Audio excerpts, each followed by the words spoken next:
think I want to just deal with something.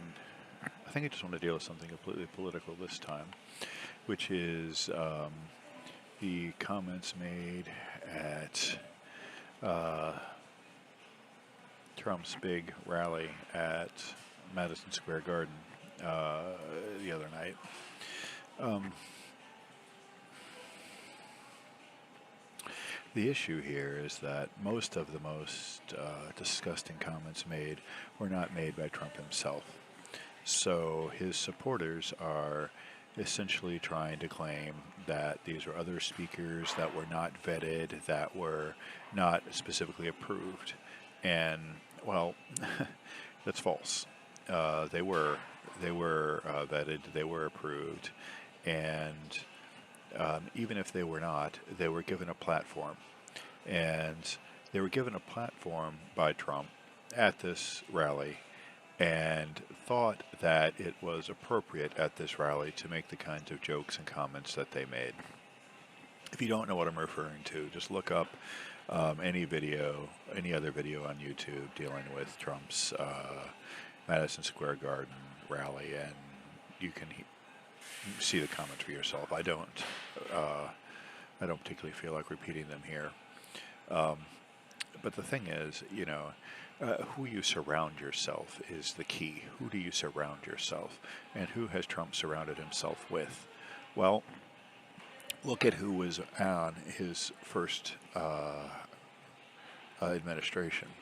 They are a bunch of crooks who are in jail now. They're a bunch of people who have been indicted. Some of them were pardoned by Trump, but he pardoned them for crimes at which they were convicted, some of them quite serious crimes.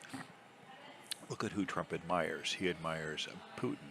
He admires the leaders of North Korea, of China, of other places where Orban, of Venezuela, of places where we have dictators. And look at the history of these dictators and the things that they did, and look at the history of other dictators and what they have done, and see the kinds of things that Trump thinks are appropriate. He calls himself a strong man and says that the country needs a strong man. Well, that is exactly the line that Hitler used in Mein Kampf, talking about what fascism is and what the Nazi Party is. A strong man at the head who had the will and who had the focus to guide the country. This is, so those people who want to complain that liberals are jumping on, the bandwagon, calling Trump fascist and things like that, they're just wrong. They have this mistaken notion that somehow Trump has to stand in front of people and say straightforward racist slurs and use words like "I am a fascist," "I am an authoritarian," in order to justify those claims. That's not how history works. He's said he wants to be a dictator on day one, as has been reported numerous times. He has said numerous racist things and race-baiting things. They quit calling Kamala Harris a DEI hire a while back, but they still make fun of her intelligence. They still make fun of her speaking ability. They still make fun of her qualifications with no justification whatsoever. Have you seen the California bar? Okay, yeah, she failed it the first time, but let's pay attention to something here. She passed it the second time, which means that she had to acquire the knowledge in order to pass the thing. Have you seen what's on this bar? Okay, it's one of the hardest bars in the country, and it has failed regularly. There's something like there's over a 50% failure rate on the thing. So failing it is not even something that matters. It also makes zero, and I can't emphasize this enough, zero difference in terms of a lawyer's qualifications and a lawyer's ability to practice law. They can take the bar as many times as they legally can. I don't know if there's a limit. I'm certainly not a lawyer. I'm not in law school. I don't know anything about that. but it has no bearing whatsoever on their ability to pass law, and really and truly, it has no ability on their ability to do the kinds of things a lawyer needs to do. The bar specifically deals with complex legal situations in which one has to argue the application of law to to this complex situation. 90% of the cases that most lawyers are going to find themselves in are much simpler and are cut and dried and don't require that kind of expertise. Besides, once you pass the bar, you can use paralegals, you can use your colleagues, you can use the internet if you choose to.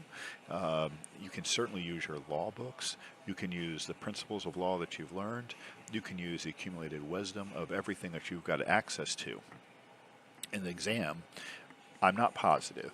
You'd have to look this up. But it's probably not an open book exam. It's probably an exam where you sit for 34 hours and answer these questions in a closed room kind of situation. Okay, sure, it is important that a lawyer can think on their feet, and it is important that they can answer these kinds of questions. I won't debate that. That's true. But those are not the skills that most lawyers are going to have to follow. In fact, most lawyers file just fairly run-of-the-mill paperwork and follow fairly run-of-the-mill legal guidelines, and are just there to listen to what a judge happens to say or what the opposing counsel or the opposing witnesses have to say in order to frame a defense. That's what lawyers do, or they create that accusation if they're working for the prosecutor, as Kamala Harris often did in her career as a lawyer. So, where does this idea that she is unqualified and she come from? It comes from that DEI hire thing, and that comes from this idea that as a black woman, she was not required to meet the same standard as a white man. And so things were, quote, dumbed down for her because she was too dumb to accomplish it without them being dumbed down. Now, that is absurd, and that is racist. Share a little background on me. I was a National Merit Finalist, and as a National Merit Finalist, I received a very prestigious scholarship to undergraduate degree. Okay, it just so happens that many of my friends at that time were black, and each one of them I talked to, not one of them were National Merit Finalists. They all had this same scholarship, however. They got it by being a National Achievement Scholar, which is a minority scholarship, a minority program at the time. It was similar to National Merit Finalist, but didn't have as high of a standard. So it is true that none of the people at that school who were of color met the same standard. But, two things. I didn't go to a top-tier school, and the top-tier schools all recruited the best of the best of the best, particularly of any minority students. So any minority student who was the best of the best probably was already going to a better school to begin with. Second, just like me, many of these students were first-generation college students. They did not have a scholarly background, and neither did I. I never once, ever, not even for a second, entertained the idea that they were less intelligent or less capable or less worthy. Instead, I saw that they did not have the social advantages that I had, and their success in no way hurt my success or in no way colored my success. I wanted to succeed, and I wanted them to succeed. I was just as happy for them to have this job as I did. This scholarship, not job. And so, I've been in a situation where there was, in fact, this, quote, DEI crap. And I can guarantee to you all of those people were very qualified. In fact, I think some of them were more qualified than me. They just hadn't able to show it on paper as easily as I could. But there were definitely some of those individuals who were definitely more capable and smarter than I was, got better grades. I lost my scholarship. I got it back out of luck, but I lost it out of sheer laziness and incompetence. but I got it back, thankfully. But the point here is that that idea that secondary standard for those students of color was in any way degrading is, well, it's absurd, it's racist, it's hurtful, and just wrong. And second, in terms of Harris, there was none of that. She passed the bar. She did not pass the bar because it was a lower standard because she was a black woman. No, she passed the same bar anyone else did.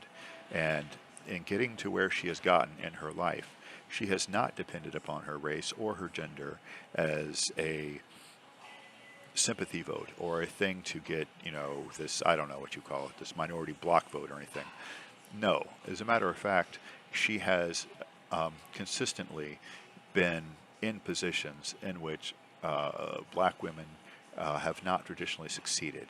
There aren't very many black women prosecutors, certainly not many black women prosecutors who make it up to attorney general of a state and who make it to a senator and then make it into the vice president and then make it into a presidential nominee and within a week, hopefully president of the United States.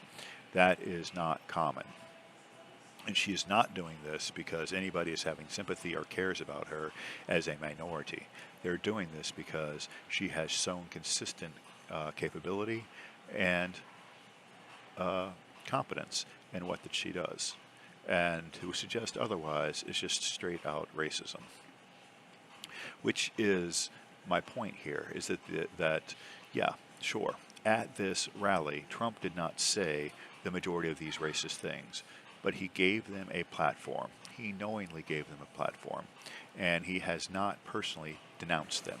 He has done the usual thing that he does when somebody gets in trouble and says, oh, I didn't know about that person, which we've known in the